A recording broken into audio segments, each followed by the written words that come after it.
In today's episode, we are going to be discussing what we can really do to prepare for the 21-22 school year.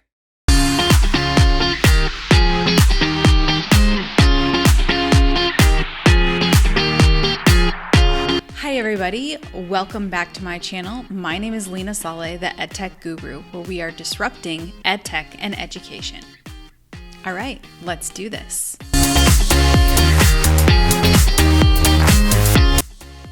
What can we do to really support these teachers and staff for the 21-22 school year? Really need to think about intentional professional development training. When I think about this, I think about using and leveraging the teachers in your building, which I've discussed before, to be able to provide this professional development. What do the teachers need versus what they want? If you listen all of 5 minutes by just walking the hallway, you'll be able to quickly identify what is it that teachers want?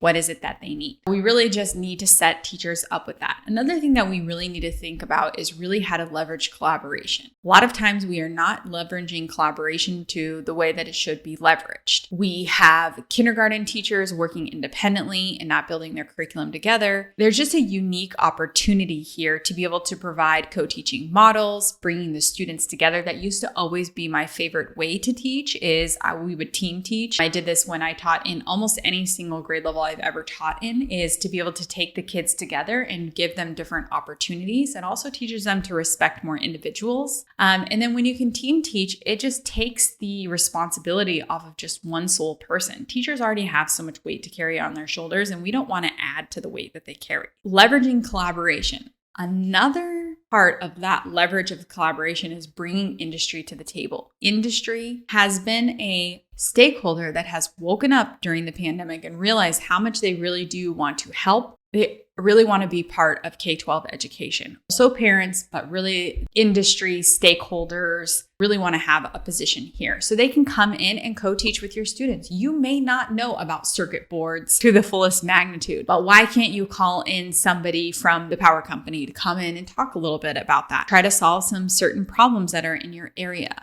Coming up and having team teaching is just going to be something that we're going to see in the future. We're not going to just see solely teachers standing up in front of the students and they're just teaching and responsible for their own stuff, which a lot of teachers like to do, close the door and just have everyone stay out of their business. However, it's really going to be more impactful and meaningful once you can kind of share duties. And, one person does the planning this week and this person does the implementation, and what do they need to do to get prepared? The second thing is to really think about long-range planning. This is a really big conversation, but also a way to keep your teachers engaged in the process is to do some long-range planning. So often you spend your Wednesdays or your Tuesdays or your Mondays or whatever plan day you have, and you're just planning just from shooting from your hip, and it's not really intentional planning. We have a unique situation because we have a lot of students who have shown a drop in their testing data.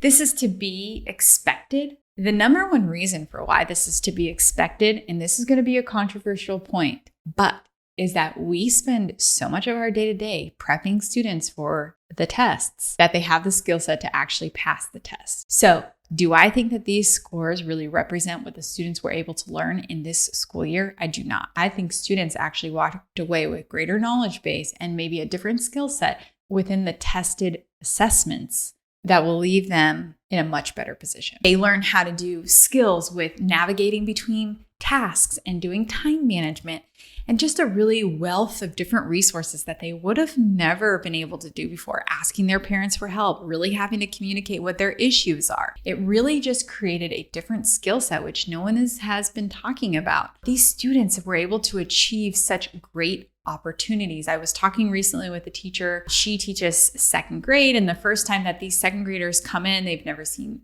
computers. They never, they don't know how to click. They don't know how to log on. They don't know how to do any of these types of things.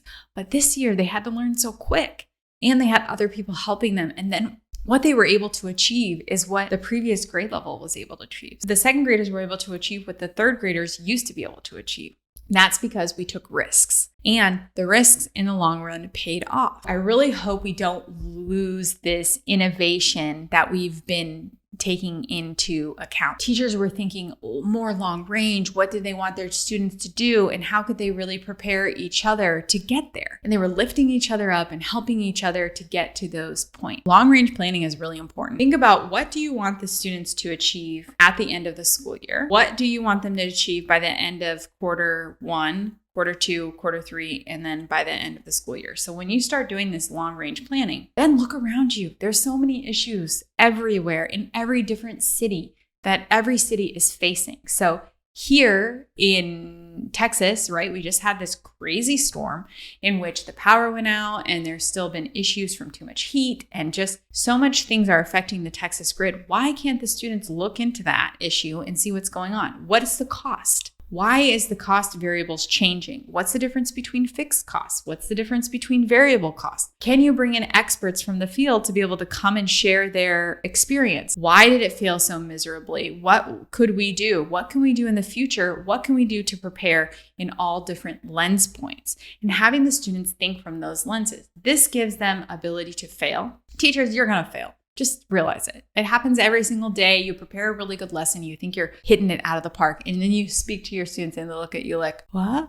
What did you say? They didn't really even understand, even no matter how much you prepped, right? So having these real world things, have them make a reel that they have to make a short, condensed video to represent their viewpoint. They have to be short, concise, to the point.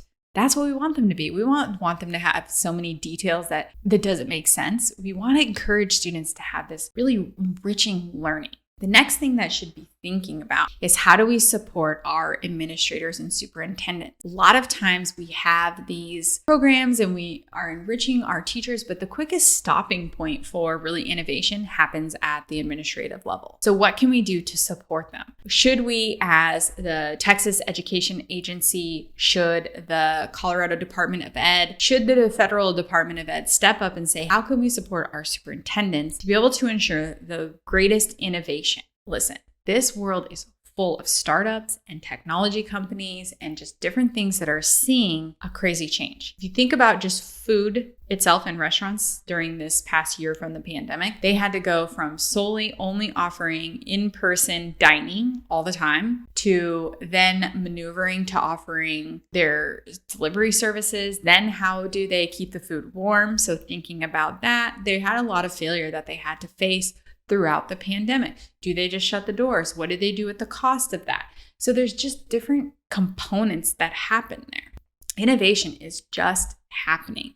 It's happening at a high scale, and it's not going to stop, because now we're having robots come and take the place of people. And what are we going to do? So we need to give people the ability to foster and support the innovation that's surrounding us. And if we don't support from the top and then the teachers are pushing, we're just going to always have this really far gap between the two of us. And we don't want to have gaps like that. It just doesn't make sense. It is frustrating for all parties involved. And that's just what happens. The next part is to really include your parents in this next school year. The parents, for the first time, are really having an eye-opening experience about what the students are expected to know, what they should know, and what the world is preparing them for. And really, parents, for the most part, even those parents that had to work and were essential employees, stepped up to the plate. Everybody had to step up to the plate. There wasn't a choice. Everyone had to team in, pull up their big girl pants, big boy pants, and get to work. There just wasn't another option for that. Parents weren't home. They're more involved in the students' schoolwork. So how can we really bring our parents to the table? A lot of parents are also in the fields. They are also experts in resources, okay? You can talk about anything from even the innovation happening at the fast food level. Look at Chick-fil-A, what they were able to do. You may love, hate it. That's irrelevant in this situation. But they have workers that are at the beginning of the line. Then they have them and you're paying right there. They write down your car, you get up to the window, they're ready for you. Those lines move so quickly and so efficiently that it's like a well-oiled machine, what they're able to do and what they're able to accomplish. And that's just an important fact of what we have to realize. And think about that. Even if your parents don't have the most high-level jobs, those are skill sets that everybody needs to know. I always say people should work in food industry. They should work in the retail industry. So you just have a better understanding about what life is and what it needs to do and how you need to respect individuals. We're seeing innovation happening in the retail space we're seeing less and less cashiers and less people to maintain the store. So where does that go? They are going to delivery, right? They're working in the warehouses, and then with the warehouses come more robotics. So what do we do to handle these situations? We really have to start calling upon them. Think about what Walmart is doing. They have these robots that work inside of the warehouse, and then you need the people to make sure that everything is getting done efficiently.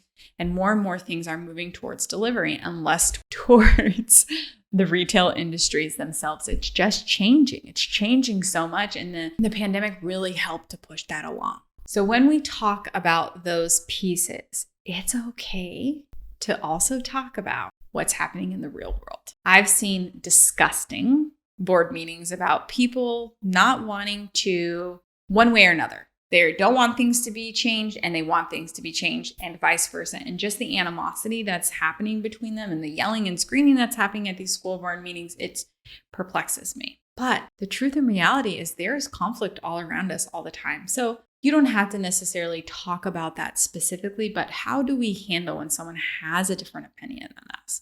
If we find misinformation, how do we fact check it? How do we divulge information? These things need to be integrated into our curriculum. The really big changes is supporting our teachers in professional development, not stopping the innovation, and supporting our leadership teams. With those big aspects, we can really make and continue with greater change. The last piece that I just want to say before we wrap up today's episode is if you're not sure, call for help. There's some really great organizations like MindSpark Learning. They have a new disrupted certification where they go and they identify pain points within the organization and how to really just disrupt the organization by building blueprints and things like that. Invest in your school site. Hold the brakes on purchasing things that are like purchasing new curriculum, like really doing really big curriculum purchases right now for reading tools and math tools and all of that kind of stuff. If you do those few things that I mentioned in the beginning of the video, just by making sure that you're fostering that collaboration and the professional development and giving professional development to our administrators, you're going to see just a greater gain in the students and in the staff. We so often forget about our teachers and what they need, and we only focus on the students. Everybody together is what makes it work. And so we need everybody to work symbiotically to be able to have this really great growth. We have the potential to make it happen. Don't fall into your old ways because it's comfortable. Stay in the uncomfortable. Nothing ever gets easier. It just allows you to take on greater challenge and to take greater risks. I hope you all enjoyed this video. I will see you all next time. Bye. Thank you so much for following along on this journey. My name is Leena Saleh, the Edtech Guru. Please remember to like, share, subscribe, and comment below. And until next time.